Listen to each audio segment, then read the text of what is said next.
নমস্কার, আমার এই ফুড চ্যানেলে আপনাদের সবাইকে স্বাগত জানাই। আজ আমি এখানে শেয়ার করব উপমার রেসিপি। উপমা একটি সাউথ ইন্ডিয়ান খাবার। যদিও আমরা এখন অনেক স্টেটের খাবারই বেশ আনন্দের সঙ্গেই এনজয় করি। সকালের জলখাবার বা বাচ্চাদের টিফিনে এই খাবারটা কিন্তু করে দেওয়া যেতেই পারে। ভীষণই সুস্বাদু এবং নতুন ধরনের একটা খাবার আজকে আমি শেয়ার করব আপনাদের সাথে। আশা করি আপনাদের ভালো লাগবে। আর যদি ভালো লাগে তো ভিডিওটাতে অবশ্যই একটা লাইক করবেন, শেয়ার করবেন এবং কমেন্ট করে জানাবেন আপনাদের কেমন লাগলো।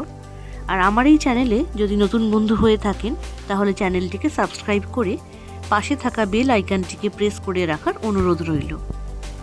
তাহলে নতুন ধরনের এই রেসিপি চলুন দেখে নিই আমি কিভাবে তৈরি করলাম। তো প্রথমে কড়াইতে গরম করে নিয়ে তার মধ্যে দিয়ে দেব 1 চামচ ঘি। ঘিটা যখন গলে যাবে তখন তার মধ্যে আমি দিয়ে দেব সুজি। আমি এখানে সুজির 1.5 কাপ ব্যবহার করছি এবং ওজন হিসেবে 200 গ্রাম হবে। তো প্রথমে 1 কাপ সুজি, চায়ের কাপের 1 কাপ সুজি আমি এর মধ্যে দিয়ে দিলাম। দিয়ে সঙ্গে সঙ্গে একটু নাড়াচাড়া করে নিতে হবে, না হলে কিন্তু দলা পাকিয়ে যেতে পারে। তারপর আমি আরও 1/2 কাপ সুজি দিয়ে দেব। 200 গ্রামের প্যাকেট পুরোটাই আমি এখানে দিয়ে দিলাম। এই মাপেই আমি আজকে উপমাটা তৈরি করব। তো এটাকে একটু সময় নিয়ে এবং অবশ্যই পুরো রান্নাটা একদম লো ফ্লেমে হবে, কারণ সুজি এখানে রঙটা কিন্তু চেঞ্জ করা যাবে না।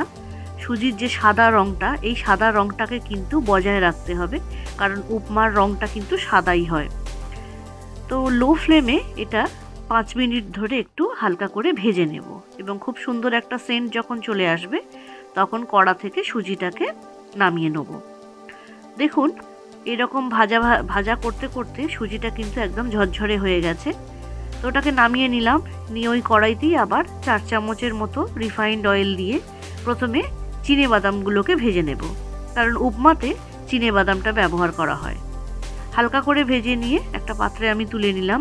তারপরে কিছু কাজু বাদাম আমি হালকা করে ভাজবো।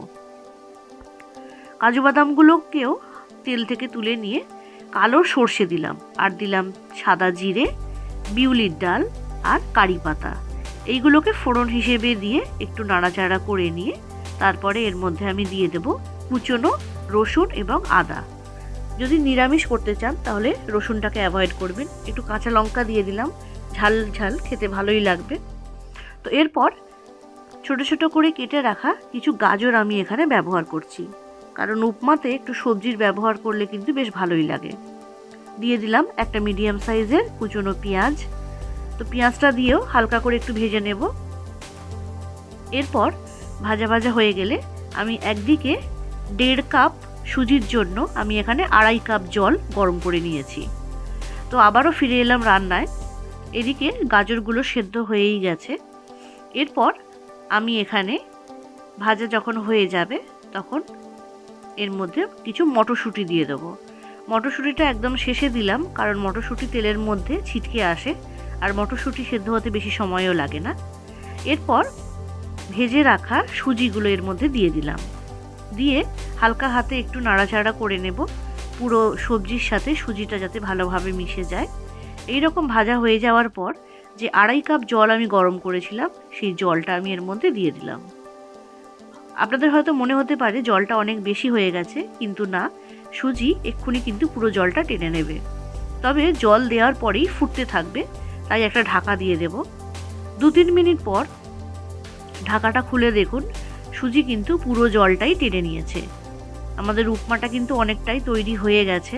এইবারে শুধু এক্সট্রা যে জলটা এর মধ্যে রয়েছে সেই জলটা একটু শুকিয়ে নিতে হবে, তাহলে উপমাটা কিন্তু একদম ঝরঝরে তৈরি হয়ে যাবে।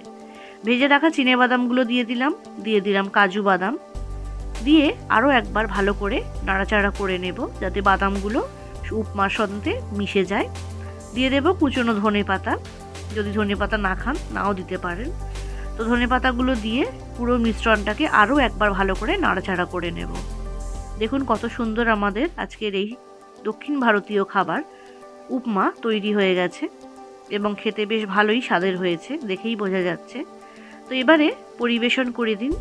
আপনার পছন্দ মতো পাত্রে পরিবেশন করুন। তো আজকের এই উপমার রেসিপি আমি এখানেই শেষ করলাম। আশা করি আপনাদের ভালো লেগেছে। সবাই ভালো থাকুন, সুস্থ থাকুন।